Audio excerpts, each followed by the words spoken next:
नमस्ते बच्चों। आज हम लोग एक नवीन विषय जिसका नाम है नेताजी का चश्मा के बारे में जानकारी हासिल करेंगे। बच्चों, यह पाठ नेताजी पर आधारित है। नेताजी का मतलब सुभाष चंद्र बोस। सुभाष चंद्र बोस के चश्मे से संबंधित यह कहानी लिखी गई है। कहानी के माध्यम से लेखक ने हमें बताया है कि हम भारत के रहने वाले जितने भी लोग हैं, हमारा यह दायित्व है कि हम देश के प्रति सकारात्मक दृष्टिकोण रखें। स्वतंत्रता सेनानियों के प्रति, देशभक्तों के प्रति आदर, सम्मान और भक्ति का भाव रखें। और जहां तक हो सके हमें अपने स्तर से देशभक्ति या देश की सेवा करनी चाहिए। सबसे पहले तो सवाल यह है कि आखिर देश किसे कहते हैं और देश की भक्ति किसे कहते हैं। देश जो है एक भौगोलिक सीमा है, ठीक है। भारत जो देश है इसका एक भूगोल है, तुमने इसका मानचित्र देखा है। और भौगोलिक सीमा देश है, लेकिन उस सीमा के अंतर्गत जो कुछ भी है वह देश है। यह भारतवर्ष जहां तक है, पूरा पश्चिम उत्तर दक्षिण चारों दिशाओं में जहां तक इसकी सीमा गई है, और उस सीमा के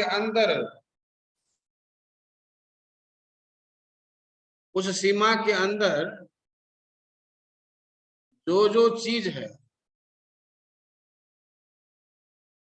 छोटी बड़ी खेत खलिहान, पेड़ पौधे, जंगल,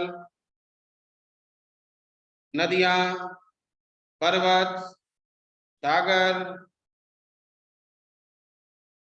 धूप, हवा, जल, ठीक है, पशु पक्षी, छोटी बड़ी जितनी भी चीजें हैं, इन सबको मिला करके एक देश बनता है। और देशभक्ति का मतलब केवल सीमा पर जाकर के देश की रक्षा करना वही देशभक्ति नहीं है। देशभक्ति का मतलब है, देश प्रेम का मतलब है अपने देश से प्रेम करना। प्रेम का मतलब लगाव रखना, उसकी रक्षा का भाव रखना मन में, उसकी रक्षा करना, और समय यदि आए तो उसके लिए जान भी देने को तैयार रहना। यह देशभक्ति है। मतलब कि देश के अंतर्गत सीमा के अंदर जो कुछ भी है उसके प्रति प्रेम रखना, भक्ति करना, उसकी रक्षा करना, उससे प्रेम करना, यही देशभक्ति है, ठीक है। अब देखोगे इस कहानी में किस तरह की देशभक्ति है। नेताजी सुभाष चंद्र बोस हैं, हम जानते हैं कि भारत की जो आजादी की लड़ाई हुई थी, उस लड़ाई में सुभाष चंद्र बोस एक बहुत बड़े नायक के तौर पर उभरे हुए थे।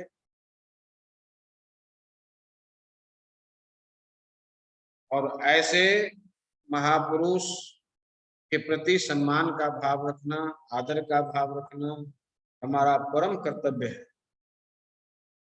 इनके प्रति श्रद्धा रखना, और यदि इनके प्रति हम मन में भी यदि कोई गलत बात सोचते हैं वो हम देश भक्त नहीं कहलाएंगे, हम देशद्रोही कहलाएंगे। किसी देशभक्त के प्रति अपमानजनक शब्द बोलना, किसी देश की किसी चीज का विनाश करना, तोड़ना फोड़ना, ठीक है, सारे के सारे कार्य देश द्रोह के कार्य है। ये सब देशद्रोह है, अपराध अपराध है। तो सुभाष चंद्र बोस के प्रति हमें सम्मान दिखाना चाहिए।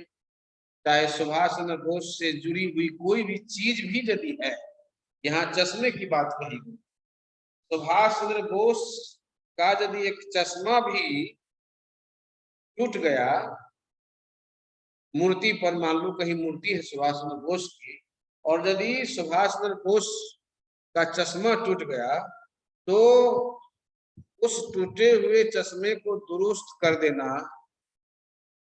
यदि हम ऐसा करते हैं, वह भी एक प्रकार की देशभक्ति है। देखोगे इस पाठ में कहानी बहुत छोटी सी है। क्या है, इसमें एक पात्र है हालदार। हालदार मतलब एक जिज्ञासु व्यक्ति है, या यूं कह सकते हो कि इस पाठ का जो लेखक है वही हालदार के रूप में यहाँ पर है। इस पाठ में हालदार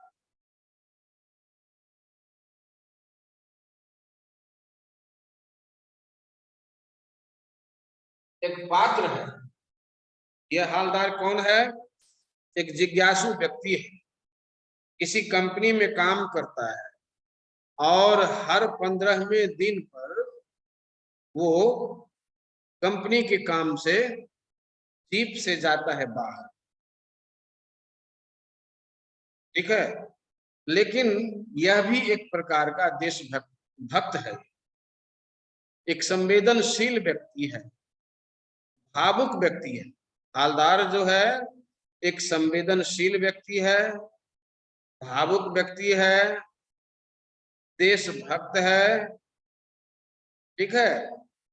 कुल मिलाकर के एक अच्छा इंसान है हालदार। दूसरा इसमें पात्र है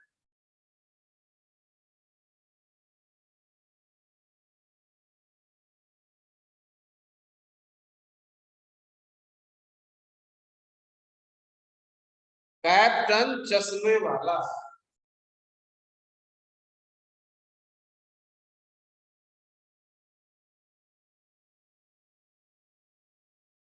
कैप्टन चश्मे वाला दूसरा पात्र, ये क्या करता है इस पाठ में? नाम है कैप्टन। कैप्टन क्या है? कैप्टन जो है सेना विभाग में एक पद है। कैप्टन मतलब सेना का मुखिया, कप्तान। कैप्टन मतलब कप्तान, सेना का कप्तान, सेना का मुखिया, अगुआ, लीडर, एक पद है सेना विभाग में। तो इस कहानी में जो कैप्टन चश्मा वाला है वो कैप्टन नहीं है, मतलब कि सेना में नहीं था वो, क्योंकि वो देशभक्त है, इसीलिए वो किसी कैप्टन से कम भी नहीं। लोगों ने उसे कैप्टन कहना शुरू कर दिया। वो बुजुर्ग व्यक्ति है, उम्र दराज है, गांधी टोपी पहनता है, गांधी टोपी पहनता है, चश्मा बेचता है फेरी लगाकर, मतलब घूम घूम कर चश्मा बेचता है, ठीक है। थोड़ा लंगड़ा कर चलता है, लेकिन है देशभक्त।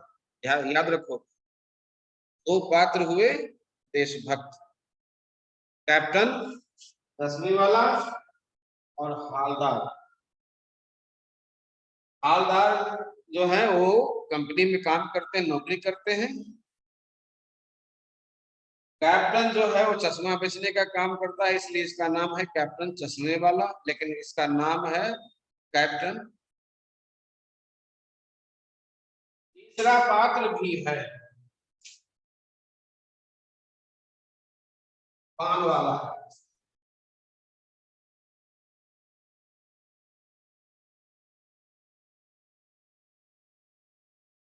चौथा भी है मास्टर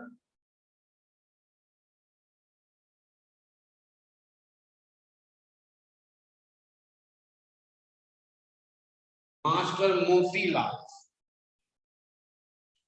पान वाला क्या है?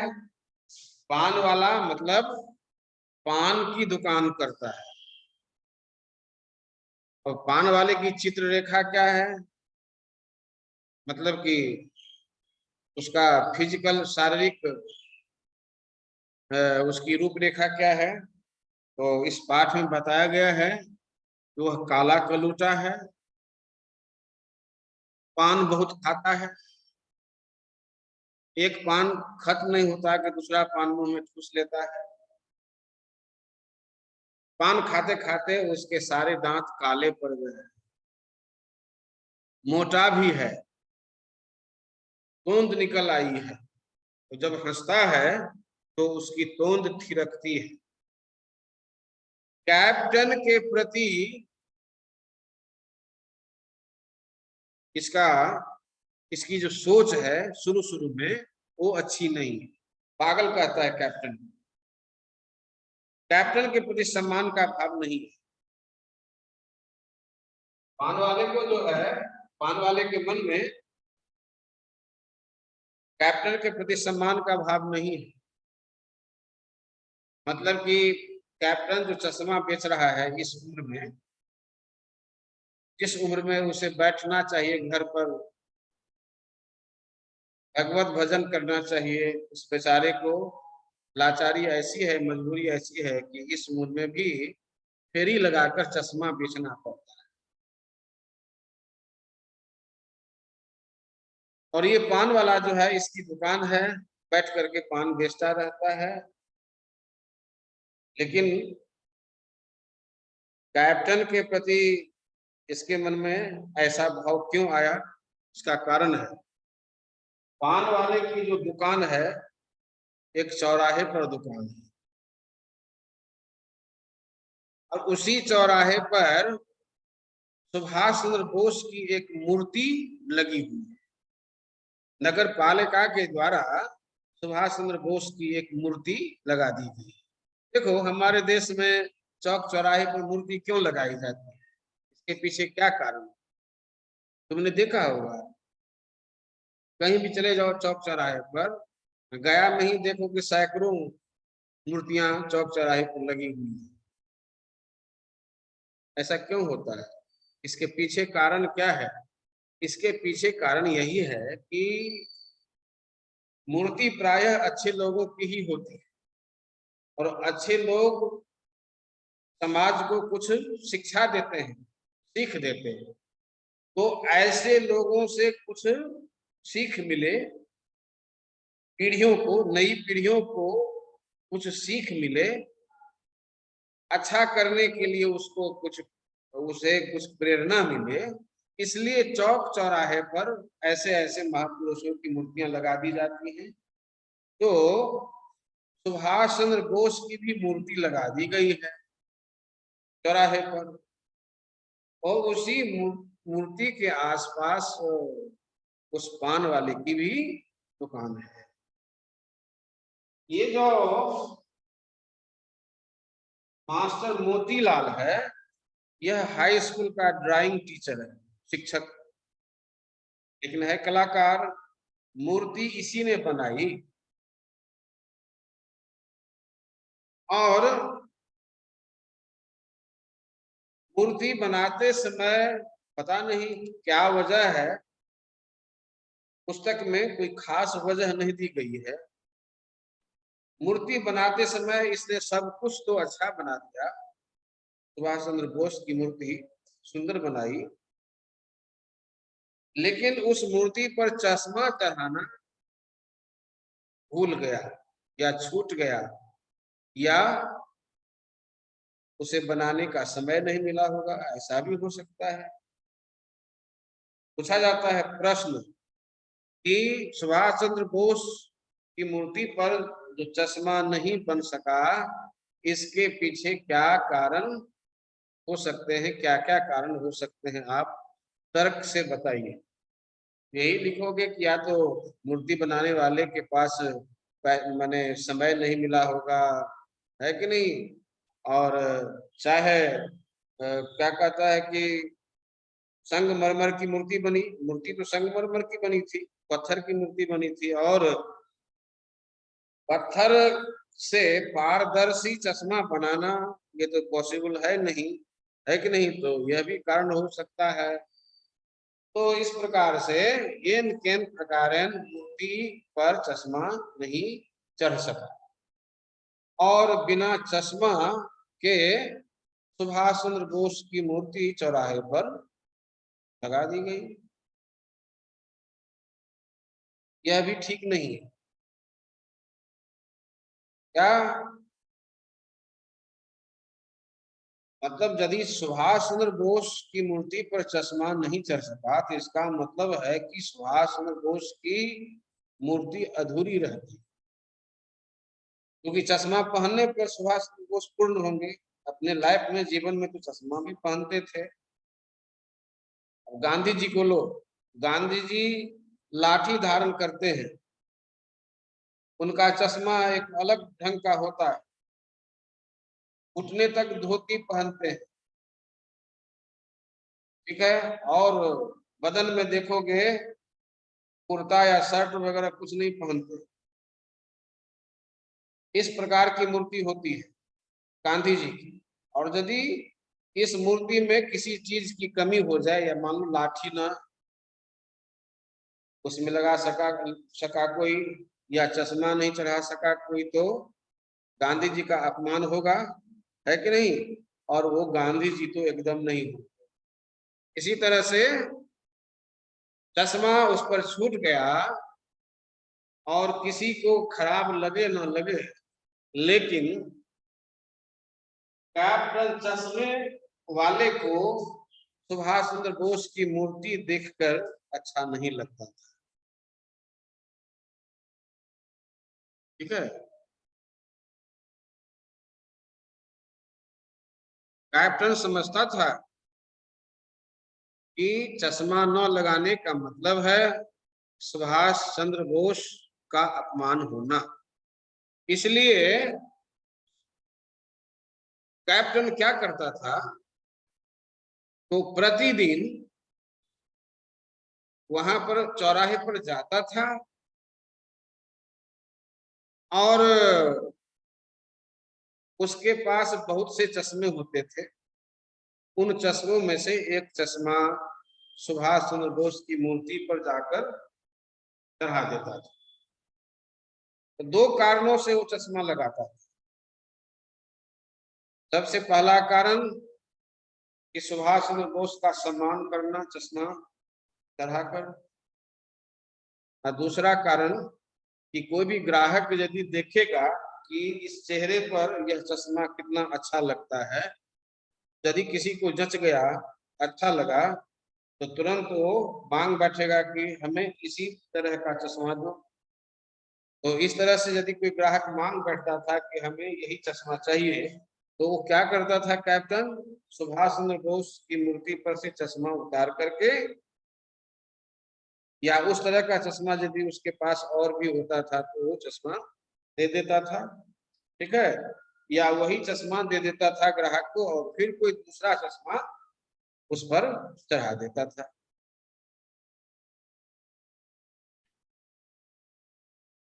ठीक है, तो इस प्रकार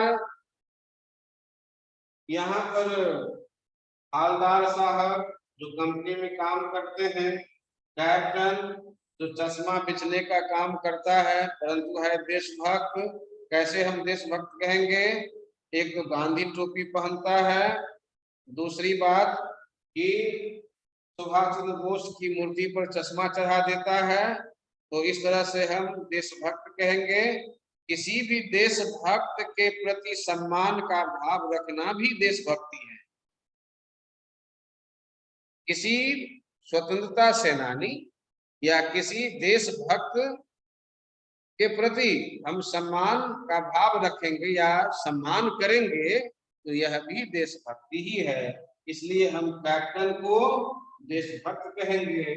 यह पान वाला जो है, यह पान वाला शुरू शुरू में कैप्टन के प्रति सम्मानजनक भाषा का प्रयोग नहीं करता, कि पागल कहता है, पागल इसलिए कहता है क्योंकि वो रोज रोज चश्मा चढ़ा देता है उस पर, इसलिए इसे लगता है कि पागल आदमी है ये, है कि नहीं? इस पान वाले को बुरा लगता है, रोज रोज जो चश्मा चढ़ा देता है, चश्मा चढ़ाने के पीछे कारण है कि वो तो बेचारा सम्मान करता है सुभाष चंद्र बोस का, उसके दिल में देशभक्ति का भाव है, लेकिन उस कैप्टन के प्रति कैसा भाव है पान वाले के दिल में, अपमानजनक। पागल कहता है, पागल किसे कहता है मैं बताऊंगा। जैसे ये हालदार साहब तो 15 दिन पर जाते हैं कंपनी के काम से, जीप पर चढ़ करके जाते हैं, उसी रास्ते से जाते हैं जिस रास्ते पर वो सुभाष चंद्र बोस की मूर्ति है, एक कस्बा है, चौराहा है कि नहीं? और उसी चौराहे से होकर वो जाते हैं। हालदार साहब को भी पान खाने की आदत है, जब जब जाते हैं तब तब वो पान खाते हैं, वहां पर गाड़ी रोक करके उसी पान वाले के यहाँ उतरते हैं, पान खाते हैं, और पान खा करके फिर वो गाड़ी पर सवार होकर के चल देते हैं। लेकिन उनकी नजर उस मूर्ति पर चढ़ जाती है। एक बार वो गए हालदार साहब, दूसरी बार भी उधर से गुजरे, तीसरी बार भी गुजरे, 3 बार जब वो चले, उधर से गुजर चुके, तो तीनों बार हालदार साहब ने देखा कि 3 तरह के चश्मे उस मूर्ति पर लगे हुए थे। मतलब पहली बार जब उधर से गुजरे तो एक अलग प्रकार का चश्मा था, दूसरी बार जब गुजरे तो दूसरी तरह का चश्मा था, तीसरी बार जब उधर से गुजरे तो तीसरे ढंग का चश्मा था, ठीक है।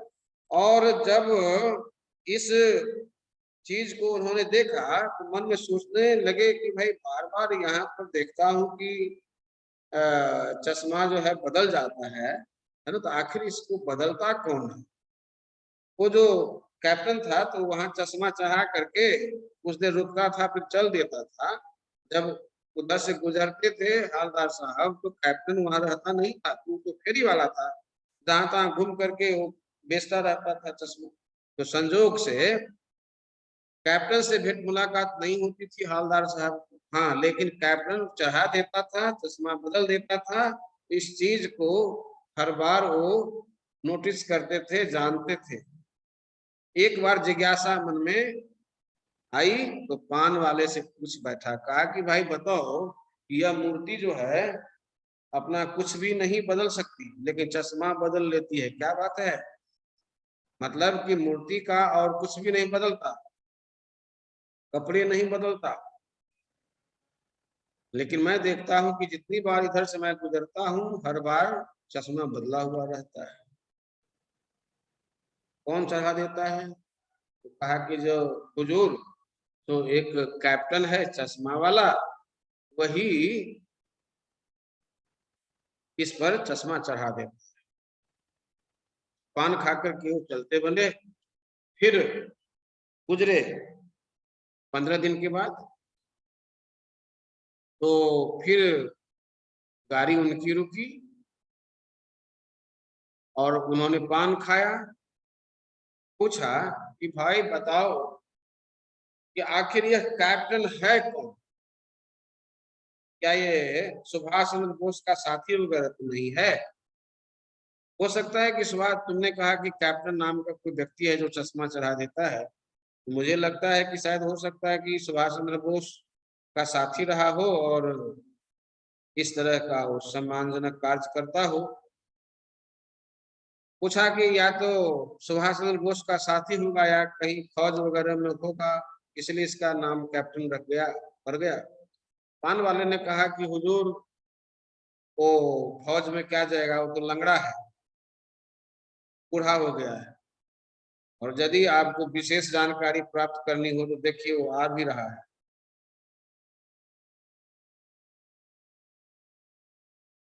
उसको आने दीजिए, और अधिक जानकारी आपको लेनी हो उसी कैप्टन से पूछ लीजिए, वो पागल है, पागल। कैप ये मैंने पान वाले की ऐसी भाषा सुन करके हालदार साहब को अच्छा नहीं लगा। किसी को भी अच्छा नहीं लगेगा, जो अच्छा इंसान होगा उसे अच्छा नहीं लगेगा।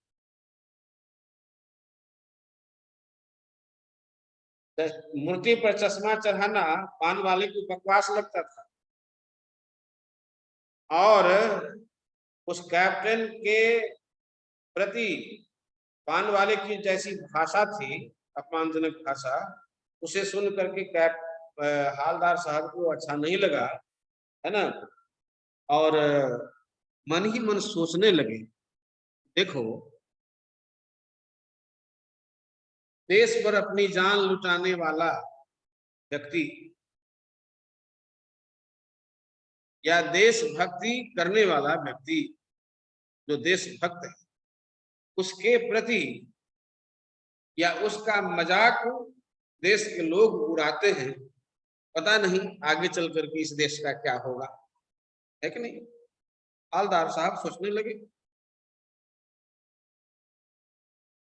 कि कैप्टन, देखो ये कैप्टन जो है सुभाष चंद्र बोस का सम्मान करता है, और यह कैप्टन देशभक्त है, और इस कैप्टन के बारे में कैसी भाषा का प्रयोग करता है, कहता है लंगड़ा है, पागल है, ये है वो है।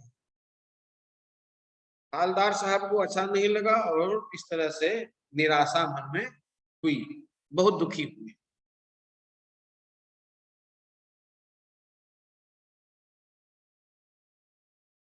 खैर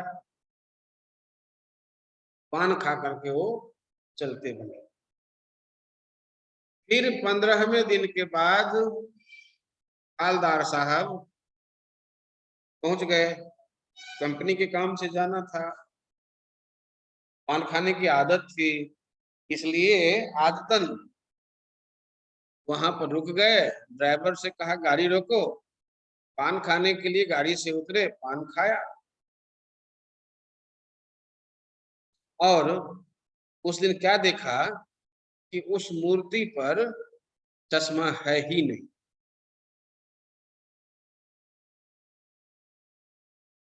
उस दिन चश्मा नहीं था। हालदार साहब ने पान वाले से पूछा, भाई आज क्या बात है कि इस मूर्ति पर चश्मा नहीं है। हालदार साहब ने जब इस तरह से पूछा, तो वो पान वाला बेचारा चुप हो गया, और उसकी आंखों से आंसू गिरने लगे। कहा कि साहब वो कैप्टन मर गया। यह सुन करके हालदार साहब को और धक्का लगा, चोट लगी, और सोचने लगे अब क्या होगा। जब देशभक्त पर लोग इस प्रकार व्यंग करते हैं, देशभक्तों का मजाक करते हैं, और एक देशभक्त जो दूसरे देशभक्त का सम्मान करता था, वो जब मर गया, तो अभी सुभाष चंद्र बोस पर चश्मा कौन चढ़ाएगा। इस तरह का सवाल हालदार साहब के मन में उठने लगा।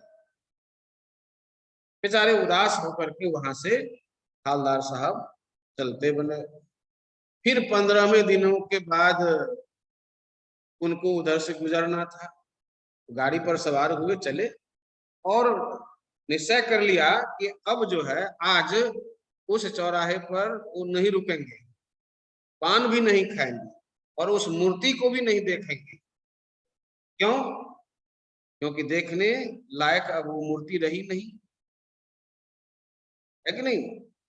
हालदार साहब की भावना देखो, जब गाड़ी उस चौराहे पर पहुंची, मूर्ति के पास पहुंची, तो अचानक हालदार साहब की नजर मूर्ति पर चली गई। हालांकि निश्चय किया था कि आज मूर्ति को मैं नहीं देखूंगा, लेकिन आदत है, आदत से आदमी लाचार हो जाता है, मजबूर हो जाता है। तो कैसे न कैसे उस मूर्ति पर नजर नजर चली गई, और देखा, क्या देखा कि उस मूर्ति पर सरकंडे का चश्मा चढ़ा हुआ है।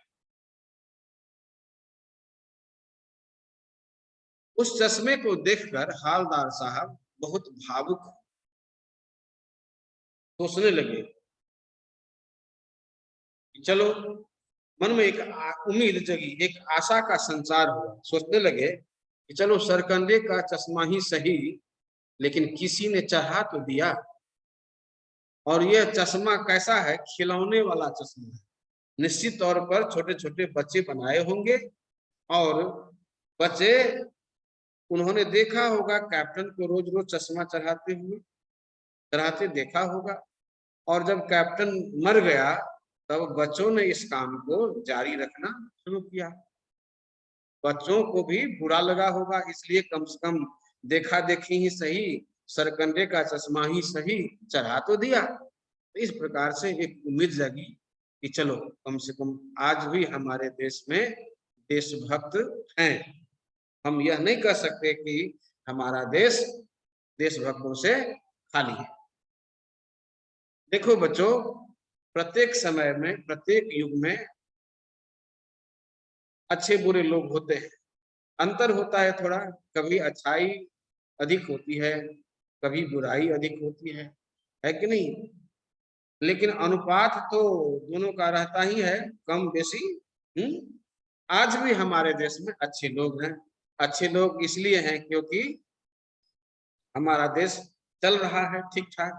जब हम इत्मीनान से रहते हैं और क्या कहता है कि सहजता से जीवन यापन करते हैं, हर काम कर ले रहे हैं, ठीक ढंग से अपने कार्य स्थल पर कार्य कर लेते हैं, घर पर चले जाते हैं, आराम से खाते हैं, पीते हैं, सोते हैं और दैनिक कार्य करते हैं, तो इसका मतलब है कि हमारा देश अभी भी ठीक ठाक है। भले ही देश के अंतर्गत कुछ गलत गतिविधियां भी हैं, लेकिन अच्छाई भी है, जिस वजह से हमारा देश अभी कायम है और ठीक ठाक चल रहा है। देखो कहानी तो इतनी ही बड़ी है, इतनी ही छोटी है कि नहीं? तो लेकिन अब बात क्या है, इसमें लेखक ने दिखाया है कि हर व्यक्ति का यह दायित्व है कि वो अपने स्तर से देशभक्ति करे। जैसे छोटे छोटे बच्चों ने अपने स्तर से चश्मा बनाया, सरकंडे का चश्मा, और उस मूर्ति पर चढ़ाया, तो कम से कम देश के बच्चों ने अपने ढंग से देशभक्ति तो दिखाई। क्या हम देशभक्ति नहीं दिखा सकते? हम अपने स्तर से दिखा सकते। देशभक्ति दिखाने का कोई एक तरीका नहीं है, कोई एक ढंग नहीं है, ठीक है? देश के लिए हम जो कुछ भी करेंगे, अच्छा, देशभक्ति हो। देश की किसी संपत्ति की जब हम रक्षा करेंगे तो वह भी देशभक्ति होगी, ठीक है? देशभक्त की मूर्ति को यदि कोई तोड़ फोड़ रहा है और उसकी हम रक्षा करें, उसका बचाव करें, तो वो भी एक देशभक्ति है। देश की नदियों की रक्षा करें तो वो भी देशभक्ति है। देश की नदियों के पानी की रक्षा करें, शुद्धता बनाए रखें, तो यह भी एक देशभक्ति है। देश की आबो हवा, जलवायु, है कि नहीं, इन सब की रक्षा करें तो यह भी देशभक्ति है। पर्वत पठारों, नदी निर्झरों, ठीक है, खेत खलिहानों, गांवों, कस्बों, शहरों और इन जगहों पर रहने वाले प्राणी, जीव जंतु, पशु पक्षी, इन सब के प्रति दया भाव, प्रेम भाव रखना ही देशभक्ति है। हम अपने स्तर से देशभक्ति दिखा सकते हैं, ठीक है?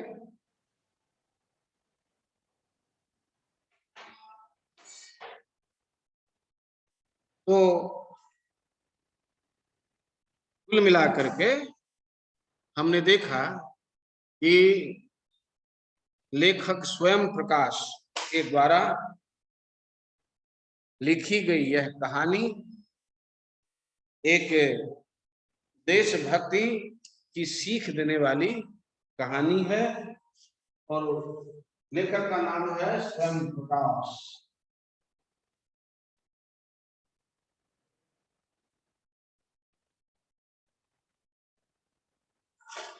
ठीक है।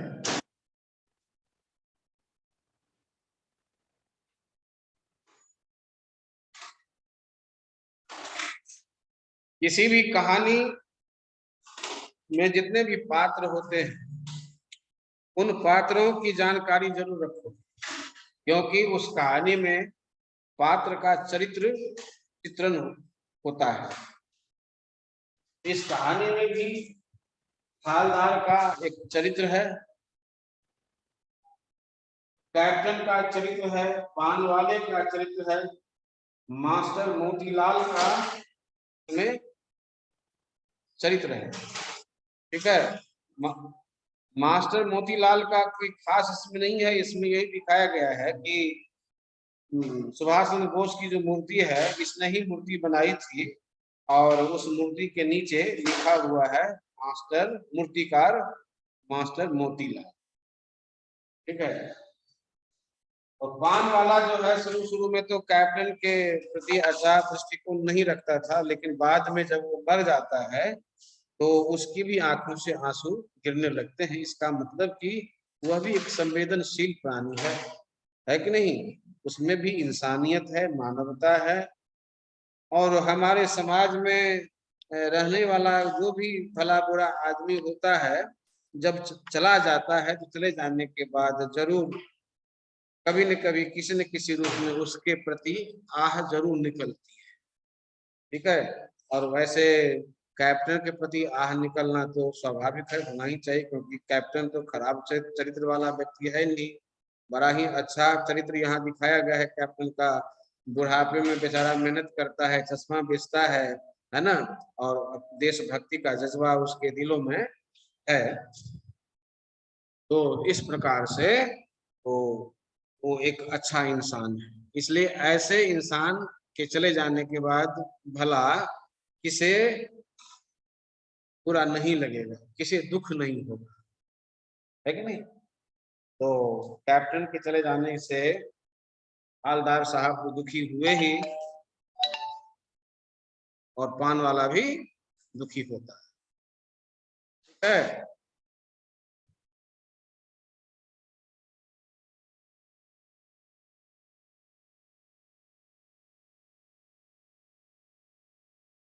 तो आज यहीं तक, फिर आगे हम लोग देखेंगे।